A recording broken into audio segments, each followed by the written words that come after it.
जटिल समस्या हो या भाग्य बाधा हो, व्यापार, नौकरी, शादी की समस्या, करियर की चिंता हो या वैवाहिक जीवन में हो सुख का अभाव, पाइए अपनी समस्त ज्योतिषीय तथा वास्तु समस्याओं का सरल, चमत्कारी, प्रभावशाली समाधान।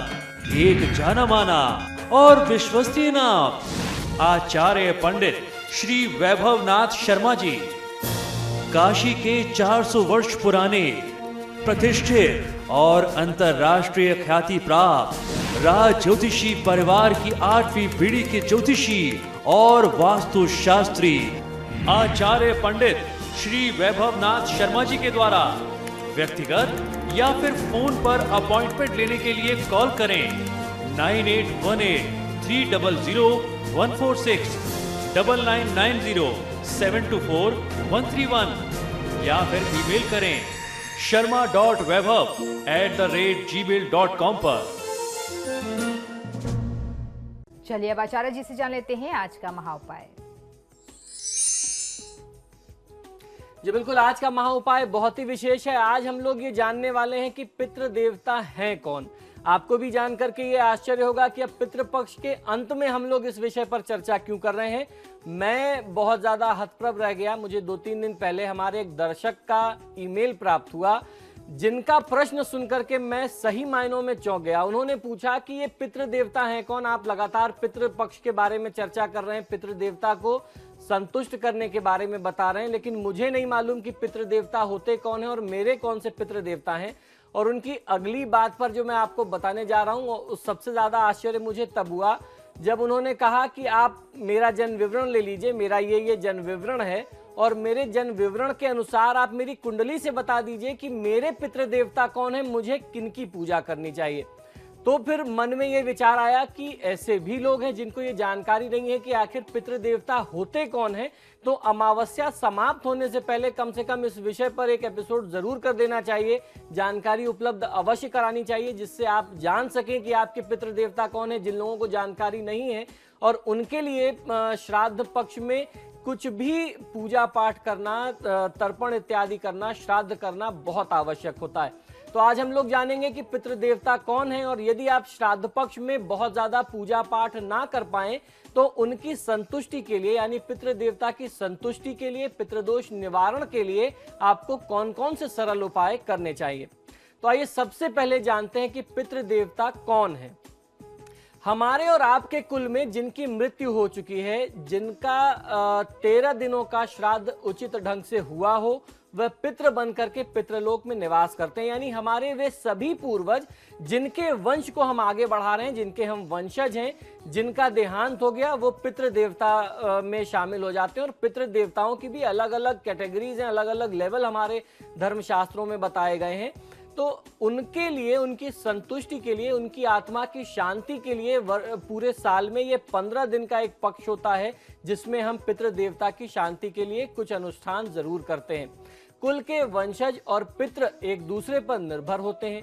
पुत्र की परिभाषा होती है जो रौरव नामक महानरक से बचाए, उसे पुत्र कहते हैं। तो हमारी ये जिम्मेदारी है कि हम अपने पितृ देवताओं को, हमारे जो पूर्वज जिनकी मृत्यु होकर के जो लोक दूसरे लोक में चले गए, परलोक में चले गए, उनको रौरक नाम का जो लोक है उससे बचा करके उनको हम स्वर्ग लोक में रखें, उनकी तुष्टि होती रहे, उनको मोक्ष प्राप्त हो। ये हमारी नैतिक जिम्मेदारी होती है, हमारा धर्म होता है। पितृ को भोजन, जल, वस्त्र, उत्तम लोगों की प्राप्ति आदि सिर्फ पुत्र ही दे सकते हैं। पुत्र के माध्यम से ही उन्हें प्राप्त होता है। और वंशज को भूमि, भवन, वाहन का जो सुख मिलता है, पुत्र मिलता है, यानी पुत्र संतान का जो सुख मिलता है, उत्तम आत्मज्ञान जो मिलता है, ब्रह्म ज्ञान, पद प्रतिष्ठा, सामाजिक मान सम्मान की प्राप्ति जो होती है, वह पितृ देवता की कृपा से ही होती है। या यूं कहा जाए कि अगर ये जीवन के सारे सुख हमें प्राप्त करने हैं तो वो और कोई नहीं दे सकता, पितृ देवता ही दे सकते हैं। हम जो भी पूजा पाठ किसी भी अन्य देवी देवता की भी अगर करते हैं, वह पूजा पाठ तब तक स्वीकार नहीं होती जब तक हमारे पितृ देवता हमसे संतुष्ट नहीं होते। अगर पितृ देवता असंतुष्ट हो तो भगवान की पूजा भी स्वीकार नहीं होती। पितरों की तृप्ति के लिए साल में पितरों की तिथि पर सिर्फ कुछ घंटे आपको अवश्य देने चाहिए, जिसमें आप श्राद्ध कर सकते हैं। उनकी तिथि पर पार्वण नामक श्राद्ध जो है आपको हर वर्ष करने का प्रयास करना चाहिए। आपने अक्सर मुझसे त्रिपिंडी श्राद्ध का नाम सुना होगा, मैं अक्सर त्रिपिंडी श्राद्ध के बारे में बताता हूं।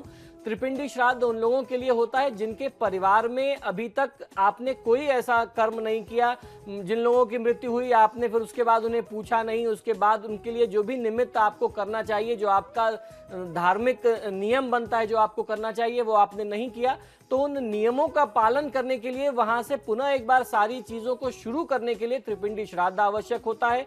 जिन आत्माओं की शांति नहीं हो पाती उनके लिए, आत्माओं की शांति और मुक्ति के लिए त्रिपिंडी श्राद्ध आवश्यक होता है। और जब एक बार आप त्रिपिंडी श्राद्ध कर लेते हैं तो जो भी आपके पूर्वज हैं उनकी तिथि पर, खासतौर पर जिनके माता पिता नहीं है, उनके लिए आपको अपने पिता की तिथि पर या माता की तिथि पर पार्वण श्राद्ध पितृपक्ष में अवश्य करना चाहिए। अगर आप ऐसा करते हैं तो उनके आशीर्वाद से पूर्ण उन्नति को प्राप्त करेंगे और मृत्यु उपरांत भी आपको सद्गति की प्राप्ति होगी। सूर्य देवता जब कन्या राशि में आते हैं तो कृष्ण पक्ष का 15 दिन पितृपक्ष के नाम से जाना जाता है। अश्विन मास में इस पक्ष में पितृ धरती पर अपने वंशज के पास आते हैं और आते हैं कि उनका जो पुत्र है, जो उनकी संतान है, उचित रूप से उनके लिए श्राद्ध इत्यादि करे। उस श्राद्ध से उन्हें भोजन, वस्त्र सहित उत्तम लोकों की प्राप्ति होती है। परंतु जब पुत्र पितृपक्ष के महत्व को नहीं समझते या नजरअंदाज कर देते हैं तो कुल में पितृदोष उत्पन्न हो जाता है, जो पूरे परिवार को अवनति की तरफ लेकर के जाता है, आपको कष्ट की तरफ लेके जाता है। सारे राजयोग कुंडली में रह जाते हैं, धरे के धरे रह जाते हैं, जीवन कष्टदायी हो जाता है अगर आपके पितृदेवता आपसे संतुष्ट ना हो। तो ऐसे में आपको ध्यान ये रखना चाहिए कि आप पितृदेवता को संतुष्ट करें, और एक बार पितृदेवता संतुष्ट हो गए तो जीवन में ऐसी कोई चीज नहीं है जो वो आपको दे नहीं सकते। श्राद्ध जो है वो कई प्रकार के होते हैं। आप अपनी कुंडली से अपने पूर्वजों की स्थिति और आवश्यकता को समझते हुए जिस श्राद्ध की आवश्यकता हो उसे आपको निश्चित करना चाहिए। आप अपने आचार्य द्वारा समझ करके, जान करके वह निर्णय कर सकते हैं। यदि कोई व्यक्ति श्राद्ध पक्ष में पूजा पाठ ना कर पाए तो पितृदोष के निवारण के लिए कुछ सरल से उपाय बताता हूं। अभी भी अमावस्या की तिथि बाकी है, अगर अभी भी आपने कुछ नहीं किया तो आपको इन तिथियों में कर लेना चाहिए। और ये ऐसे नियम है जो आपको पूरे पितृपक्ष में, अगर इस बार से नहीं तो अगले बार से आप करें, और कम से कम अमावस्या में तो इसे जरूर करना चाहिए। हम हिंदू धर्म में जो विश्वास रखने वाले लोग हैं ऐसा मानते हैं कि श्राद्ध पक्ष में पूर्वजों का आशीर्वाद पाने के लिए तर्पण इत्यादि उपाय अवश्य करना चाहिए। वर्तमान समय में जीवन भागदौड़ से बहुत ज्यादा परिपूर्ण है, इसलिए कई लोगों के लिए यह संभव नहीं हो पाता कि वो पितरों के लिए समय दे पाएं, बैठ करके तर्पण इत्यादि, श्राद्ध इत्यादि करें।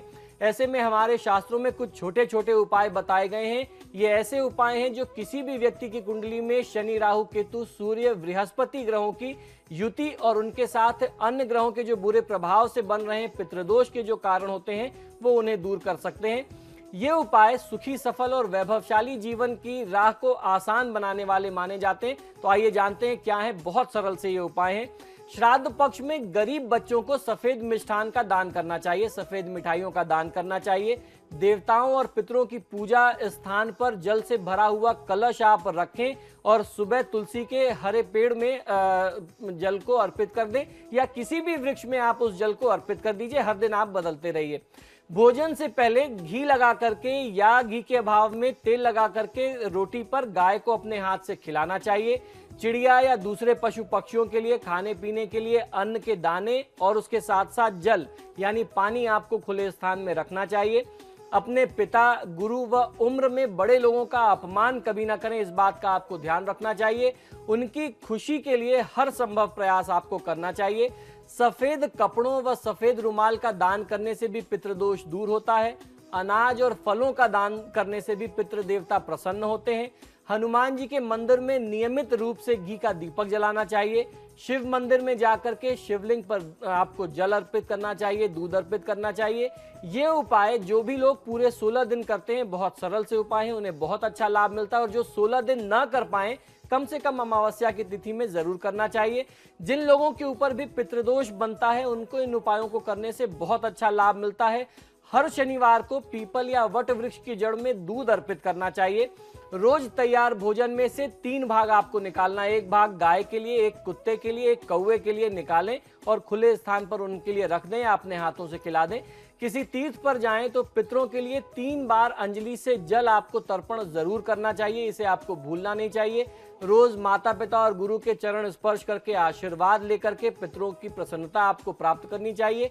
जिस भी व्यक्ति की पुण्यतिथि है उसकी पसंद के पकवान बना करके, भोग बना करके गरीब बच्चों में दान करने से फायदा मिलता है। भगवान श्री विष्णु, श्री नारायण की पूजा करने से भी पितृदोषों की शांति होती है। तो ये था हमारा आज का महाउपाय। इसी के साथ ही हमारे आज के कार्यक्रम में फिलहाल इतना ही। बहुत बहुत शुक्रिया आपको दर्शकों में कॉल करने के लिए। आचार्य जी आपका भी बहुत बहुत शुक्रिया स्टूडियो में आने के लिए। नमो नारायण। तो आपके सितारे में फिलहाल इतना ही, लेकिन खबरों के लिए देखते रहिए समाचार प्लस। नमस्कार।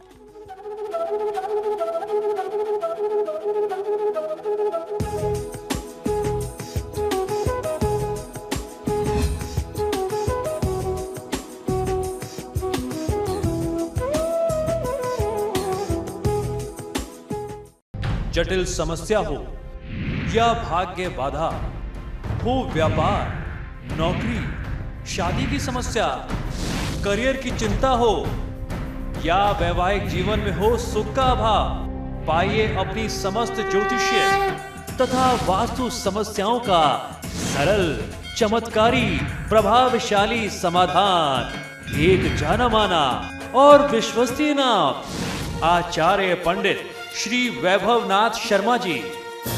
काशी के 400 वर्ष पुराने प्रतिष्ठित और अंतरराष्ट्रीय ख्याति प्राप्त राज ज्योतिषी परिवार की 8वीं पीढ़ी के ज्योतिषी और वास्तु शास्त्री आचार्य पंडित श्री वैभवनाथ शर्मा जी के द्वारा व्यक्तिगत या फिर फोन पर अपॉइंटमेंट लेने के लिए कॉल करें 9818 300 146 9990 724 131 या फिर ईमेल करें sharma.vaibhav@gmail.com पर।